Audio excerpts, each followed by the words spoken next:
James Turner for the untouchable true school sports. Let's go, baby. Bow! Be careful what you wish for because it can become a reality. Yeah.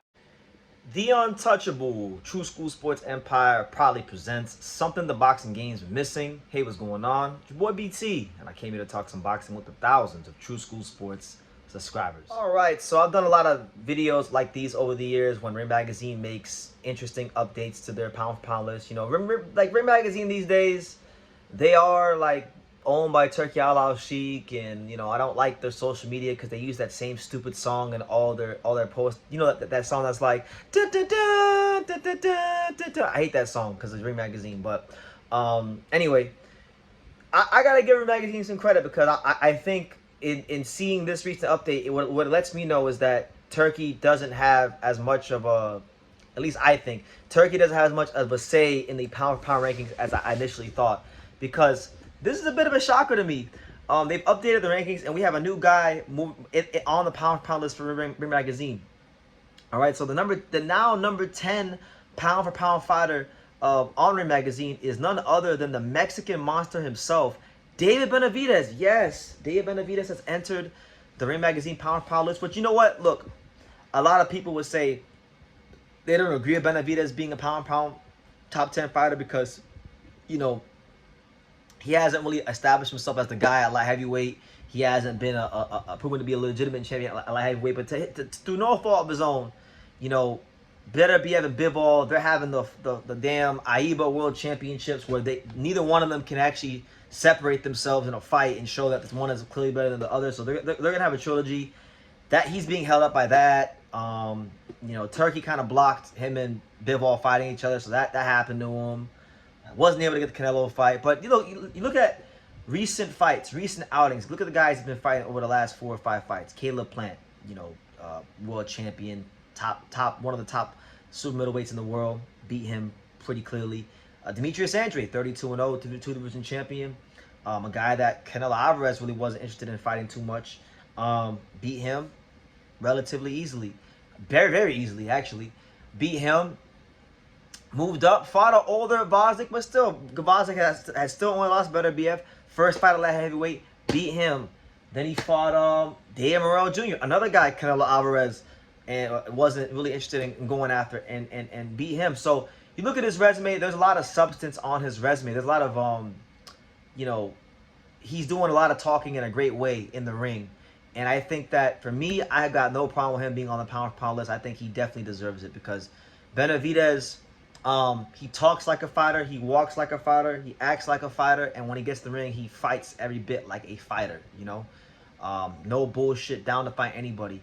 Now, if you want to say, you know, things about Samson and people behind him, that's fine. But I'm talking about specifically Benavidez. Like, that guy is the real deal. You know, even me, at one point in time, I used to have my criticisms of Benavidez, and I used to call him the Dominican monster. And, you know, I got mad at him because I felt like he was waiting too long on Canelo Alvarez, and Canelo wasn't going to ever fight him because I know how Canelo is. You know, I know how he is, right? So it was no shocker to me that Canelo didn't fight him. What really shocked me was that Canelo fled the whole country and now went to Saudi Arabia to became a refugee of boxing to not fight David Benavidez. But nonetheless, he's on the pound for pound list. And the other update they made that I thought was pretty cool was Kenshiro Taraji, the Amazing Boy, one of my favorite fighters in boxing.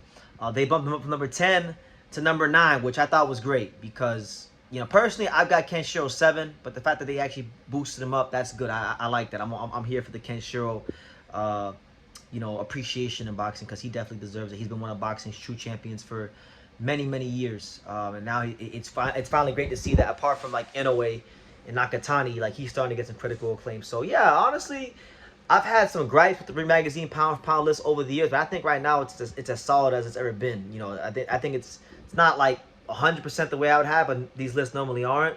But I think, you know,